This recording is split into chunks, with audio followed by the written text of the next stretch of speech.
G'day Tori and the Resilience Project team. Just thought I'd give you a little video at the end of my application just to show you a bit of story about me and what drives me in life. And a lot of it is to do with making other people happy.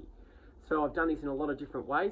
I played for a football club and I realised when there how important sports clubs were and how sport is for other people.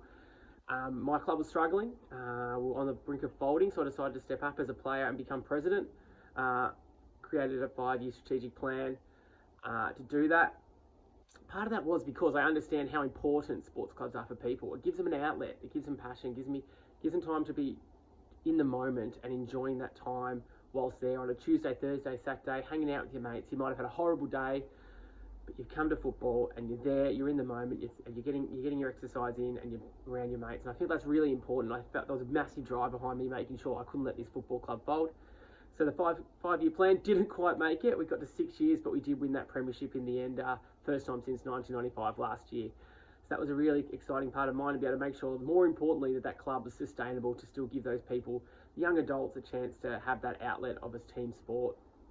Through work, I've done a lot. I started off with VCAL, working with very vulnerable kids, classes of young mums from 16 under who have had children and other kids that were looking like they were going to end up in juvie. And my role as a teacher there was to teach projects and work-related skills. But I found bigger role there was to be a good role model to these kids. They haven't got many good adult role models, and that was a much bigger thing to show that they had worth in this world and they had a reason to keep moving forward and be successful. And that was one of my biggest passions of working in that role. I moved on to the Bulldogs, where I could work in the as my community supports coordinator role.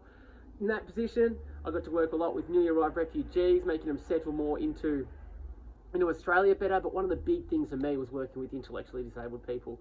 From there, we used to run sports programs, once off here and there. You had the AFL players there, lots of blows and whistles. But I realised that lots of people were missing out. And I went up to the people and I said, well, does this happen very often? And they didn't. They said, no, sports are too hard basket for people with intellectual disabilities. And for me, that's just not on. I don't agree that things are in too hard basket.